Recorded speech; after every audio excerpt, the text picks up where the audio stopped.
cómo va la pandemia en nuestro país, porque si bien está avanzando y a buen ritmo la vacunación, pues todavía se habla de la posibilidad de tener una tercera ola en nuestro país. Estamos con el doctor Omar Neira, él es especialista en salud pública, a quien le damos la bienvenida nuevamente aquí al estudio de Buenos Días Perú. Gracias por estar aquí el día de hoy. Lo último que se ha reportado, según la sala situacional de COVID, es que solamente se han registrado 51 fallecidos y 682 casos confirmados en las últimas 24 horas. Pero aún así, nos debe preocupar la posibilidad de una tercera ola, de que vayan a venir más contagios.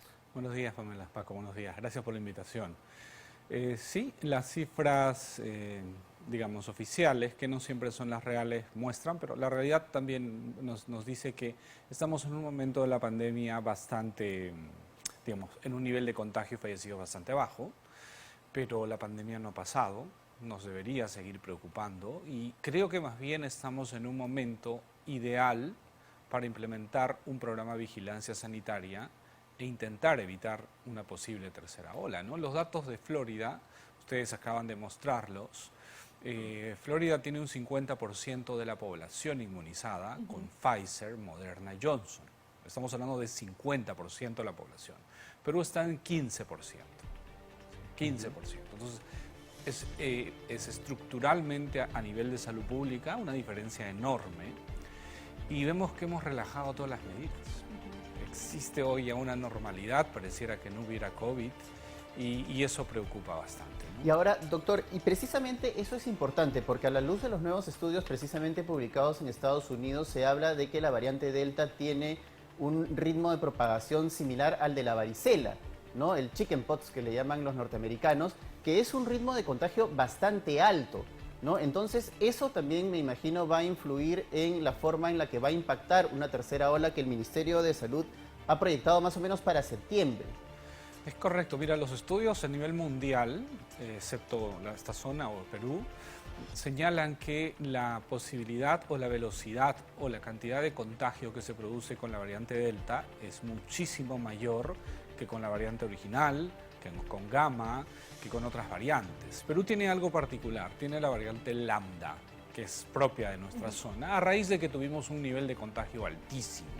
Yo creo que estimo que por lo menos 10 millones de peruanos se contagiaron y eso te ocasionó una variante. Donde tú ves países donde hubo altos contagios, Delta India, por ejemplo, Gamma Brasil, y esta Alfa Reino Unido, ¿no? Mucho contagio, hay una variante. Y Perú tiene su propia variante, ¿no? Lambda. Y así como comentamos con Pamela la vez pasada que me invitaron, yo creo que la responsable de la segunda ola y que nos castigó enormemente es Lambda en Perú. El ministro de Salud salió en su momento y dijo no, no es posible, no hay una variante, era la P1, la Gamma brasilera, pero finalmente todo indica que habría sido Lambda la causante de la segunda ola, que fue muy potente. Y bajo ese concepto, hoy qué sucederá en Perú y con la tercera ola es materia de análisis científico mundial. Pero si nos ponemos a analizar qué está sucediendo con Delta, Delta está ganando en todo el mundo. Entonces, así como tú dices, Estados Unidos hace 4 semanas o 8 tenía 2% de casos responsables de los contagios, hoy está cerca del 80%. Ahora, y eso está sucediendo, ¿no? ¿Cómo tendríamos que identificar que ya está empezando una tercera ola? Eso se llama vigilancia epidemiológica, que creo yo nunca pudimos hacer en el Perú. Desde marzo del 2020 no implementamos, nos fuimos por la estrategia hospitalaria que largamente se ha explicado. Y mientras no tengamos una vigilancia potente, por ejemplo, las cifras reales, las cifras que se publican, ¿no? 600 contagios, no creo que sea posible. Este es un momento brillante para que podamos implementar una vigilancia. ¿En qué consiste? Si hay 600 contagiados positivos, necesitamos hacerle diagnóstico molecular a los contactos de esos 600, que van a ser 5 o 10 personas. Se convierte en 5.000 o 6.000 personas que al día siguiente hay que someterlos a prueba molecular. Y ahí vas a encontrar positivos. Y a esos positivos les vuelves a hacer a sus contactos cercanos de los últimos 14 días y así vas buscando el virus y eso se llama rastreo. Y los aíslas para que no sigan contagiando. Eso es vigilancia epidemiológica, que no estamos haciendo. O sea, a nosotros yo he estado con decenas o centenares de contagiados y nunca he recibido una llamada para decirme venga una prueba molecular que ha estado con positivos. Yo por mi trabajo me los hago permanentemente, pero eso hay que hacer. Este momento, al tener un nivel tan bajo de contagios, es posible. Porque si sucede, como dice Pamela, empieza a acelerarse el nivel de contagio, que hoy pareciera que todavía no sucede, se nos vuelve inmanejable como en la primera y segunda vez. Pero acá también entra otra variable importante. Las cifras oficiales dicen que hay 40 casos de la variante Delta en nuestro país. Eso evidentemente ya suena de por sí irreal, ¿no? Porque ¿cómo estamos avanzando en la vigilancia genómica? Que es también algo en lo que deberíamos prestarle mucha atención y no se está haciendo, ¿no? Claro. Porque no se está invirtiendo dinero principalmente. Es correcto. Ya en esta etapa de la crisis es fundamental no solo esto de vigilancia epidemiológica, sino la genómica. Porque te permite tomar decisiones en la medida que tú sepas cómo están.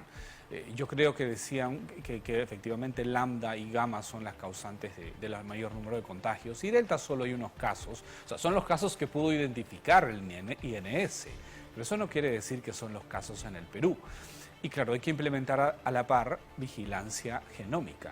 ¿Y qué hay que hacer? Activar los laboratorios de las universidades públicas y privadas. Perú tiene infraestructura, pero están cerrados los laboratorios de biología molecular de las universidades, que sirven para este fin, para investigar, fortalecerlas en lo posible, y en 30 días abrir una cadena de laboratorios universitarios que permitan hacer exclusivamente vigilancia genómica, no diagnosticar, vigilancia genómica para decir cómo vamos y nos permita tomar decisiones. Pero en la medida que no optemos por políticas serias, con evidencia científica, cada vez más se hace presente una tercera ola, ¿no? Ahora, algo que también es importante está relacionado también a la actitud de las personas, ¿no? Porque el hecho de estar vacunados no significa bajar la guardia, ¿no? Y ya lo había mencionado usted, ¿no? Estamos actuando como si la pandemia hubiese desaparecido. Estamos siendo como sociedad, yo asumo mis palabras, irresponsables todos, me incluyo. Estamos siendo irresponsables. Si bien es cierto, hay 15% de la población, es bajísimo para intentar manejar una pandemia de este tipo, inmunizada. Tal vez nosotros nos sentimos inmunizados porque acá nos vacunamos, pero es muy bajo.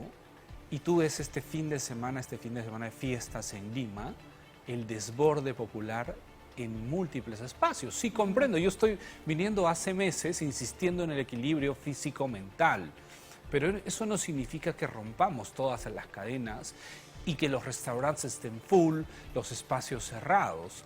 Y bajo ese concepto, la población no está comprendiendo y tiene que entender que si en abril del año pasado tuvimos una cuarentena estricta con todo lo que implicó, lo que viene puede ser mucho peor en la medida que no entendamos. O sea, evitemos los espacios cerrados, evitemos las visitas familiares en espacios cerrados. ¿Qué hay que hacer? Organizar un picnic en un parque zonal, en una zona abierta, con mascarillas adecuadas, que te permita compartir. Sí hay que compartir. ¿Sí? Yo no estoy de acuerdo con las cuarentenas estrictas. Yo no sé cómo a estas alturas todavía alguien propone que haya cuarentenas estrictas. Eso no es posible, no funcionó. Nos hizo el país con el mayor número de fallecidos y por lo tanto las estrategias son distintas. Pero no estamos viendo, la sociedad tiene que comprender que es muy complejo el panorama sanitario a este momento, ¿no? Así es, muchas gracias, doctor Neira, por haber estado con nosotros esta mañana. Y claro, la recomendación siempre va a ser cuídense, sigan con la guardia alta porque la pandemia no ha terminado.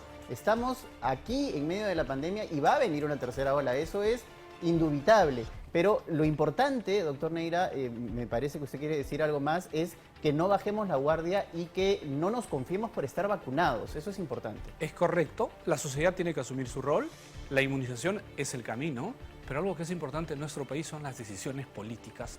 Y hoy en día no hay un liderazgo, yo veo que ni siquiera el sistema administrativo del nuevo ejecutivo se termina de armar y entonces intentar manejar una pandemia bajo ese concepto es complejo. Yo solo te robo 10 segundos.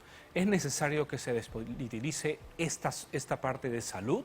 La presidenta del Congreso y el presidente de la República deben reunirse y llamar a la Academia Peruana de Medicina, un consejo técnico distinto al político, y se intente manejar en un pacto para la salud. Pero de lo contrario, como vemos, es difícil que el ministro de Salud tome decisiones. Estoy viendo que van a censurar ministros, no pasa el premier. ¿Qué decisión importante podría tomar el ministro de Salud si no tiene un respaldo? Yo creo que el académico científico, por ejemplo, la Academia Peruana de Medicina, podría ser la llamada para poder intentar manejar esto. Muchísimas gracias. Gracias a usted, doctor, y esperemos también, ¿no?, que de alguna manera se puedan superar las crisis políticas poniendo por delante las verdaderas prioridades que tiene nuestro país. Son las 8:00.